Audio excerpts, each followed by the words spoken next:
I really feel like the Etsy search bar is so underrated, but it is literally information that is coming directly from Etsy as to what people are searching for. Can you see how the search terms will differ depending on who your target audience is? And this can differ from shop to shop. And if your listings do not have any of those words that your customer is using to search for it, you are not going to be shown, even though what you're selling is perfect for your customer, okay?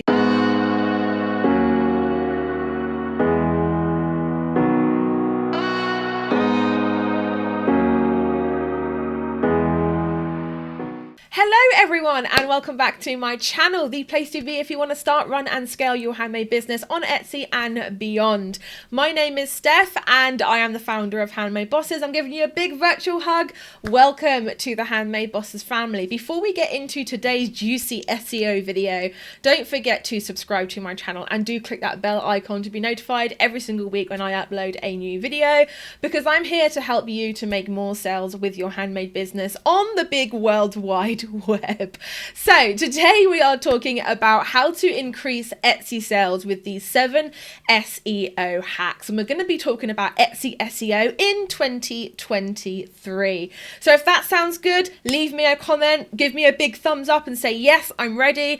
Now let's get into it. So hack number 1 is to look at the Etsy search bar. I really feel like the Etsy search bar is so underrated, but it is literally information that is coming directly from Etsy as to what people are searching for. So go to the search bar, start to type something in, and when that little pop down menu comes down, you know that those are popular searches right now, and you bet your bottom dollar that you want to be using those keyword phrases if they're making sense for your listing in your titles, your tags, and also in your descriptions. Tip number 2 is to also look at the sidebar when you're doing an Etsy search. If you just do any search right now, and I'm going to pop it up on screen what that looks like. Depending on what device you are looking at this on, you are going to find some attributes and things to refine your search. Well, you know that your people are going to be using them, so use these to look at A, how your customer will search, and B, for potential keyword opportunities in there as well. So many people who don't have free postage or don't have a sale running will not be included when people tick those little boxes to only show listings that have those things on them. So do make sure to be mindful of that as well. Hack number 3 is to look at how people are searching for your product. Now, every single target audience or niche will search for an item slightly differently. So for example, I have this citrine raw crystal here, and I also have some other crystals here as well, but I'm going to be using this as an example. So I don't know if you guys know, but I'm actually a qualified gemologist, so I would know what this is called and I would type in raw citrine crystal. But someone who is not me might be typing in orange crystal. They might not even know that it's a citrine, or they might be typing in crystal point or crystal for abundance or something like that. Can you see how the search terms will differ depending on who your target audience is? And this can differ from shop to shop as well. So don't go onto your competitor's shop, copy their keywords and tags and titles exactly, and expect to get the same amount of sales, because it will not happen like that. My favorite thing for finding out how people will search for your items is to actually go into Facebook groups or forums or places where your target audience hang out. If you don't know who your target audience is, I have lots of videos on my channel specifically to teach you how to do that. But I go to Facebook groups and I'm like, hey guys, here's a picture of this thing. What would you use to describe it? If you were looking for this thing on any search engine, you don't even have to mention Etsy. If you were looking for this thing on any search engine, what words would you use to describe it? And you will get a lot of quite weird answers, and you'll be like, I would have never have thought of that. But it's always a good idea to write these things down as well. And you can also go to Pinterest, Google, and use paid tools like eRank to help you with this as well. The way I like to describe this is it's really like you are the shop owner. You're here like, hey guys, I have this thing I have for sale. come and get it. And then you have your customers who are here who are like, I have this thing in my head, but I'm not quite sure how to describe it. I'm just going to type this thing in here.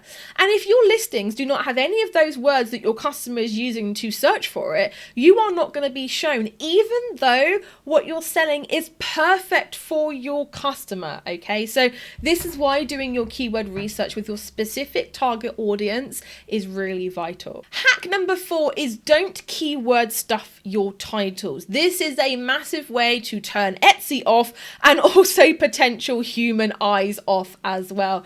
We don't like it where we look at a title and we go necklace, comma, gift, comma, Valentine's, comma, Christmas, comma, because it's not actually describing what the item is. But what I will say is that when I've run tests in my shop, the listings that have longer titles that make sense, that are readable by a human being, do rank the best. So although Etsy says shorter titles do better, if they're giving me all of that yummy SEO space, you bet your bottom dollar that I'm going to be using it. But I make sure that I use phrases that make sense for that item. So someone is not seeing a picture of this and seeing like Christmas, comma, Valentine's, comma, crystal, comma, citrine, comma. It actually makes sense. Tip number 5 is to use highly searched, low competition keywords.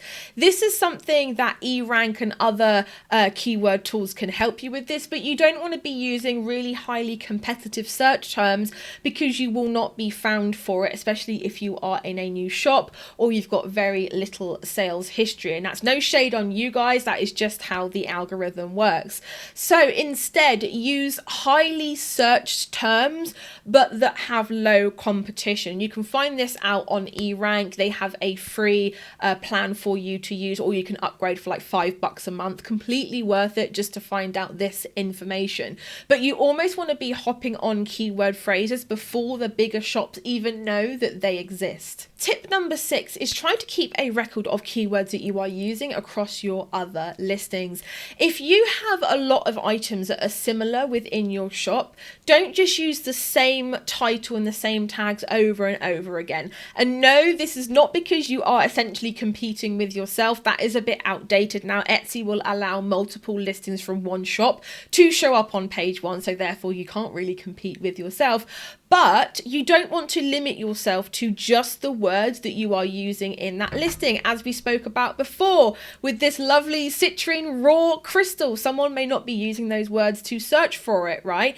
And if you're just using the same words over and over again in every single one of your listings, you are limiting your scope to just those words.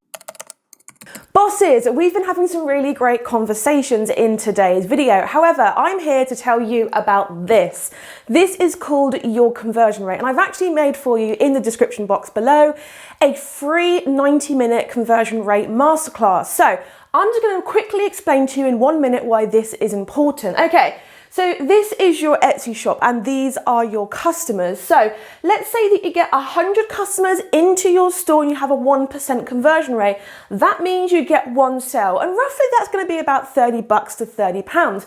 But what happens when we increase that conversion rate to 2%, 3% and above? This suddenly doubles, triples, quadruples without you having to change anything. Now, getting customers into your store costs time, effort, and money. But what if you didn't have to change this, you didn't have to change your shop, all you had to change was this conversion rate? That is what I'm going to be teaching you in today's masterclass. So whether you're a newbie or a seasoned Etsy shop owner, get yourself down below and register for that masterclass so you can increase this number. Back to the video. Number 7 is don't forget to review expired listings. So I always turn off the automatic renewal on my listings because I want to have chance before Etsy's spending my money and spending my 20 cents to renew it. I want to be given the opportunity to make that listing even better. And if I'm not getting any sales or any views on a listing,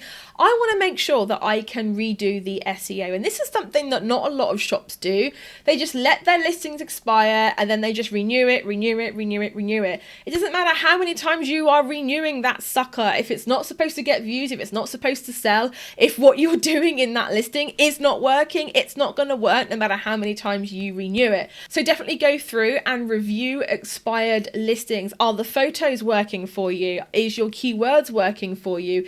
Is it the description? Is it the tags? Review each listing as if you were listing it for the very first time. And tip number 8 is to make sure to sprinkle your keywords in your descriptions as well. So many people will ignore descriptions. And if you go back from videos like 18 months ago on my channel, you'll hear me saying about sprinkling keywords in your descriptions before Etsy even said to do it, because Google has always crawled listing descriptions. So now Etsy have announced they're doing it. Everyone's flying on the bandwagon, but it's always been a good practice to sprinkle some of your best long tail keywords, remember, low competition, highly searched ones, in your description as well. So guys, I really hope that you enjoyed that video. Let me know in the comments, what did you enjoy most? What tip are you going to implement in your shop?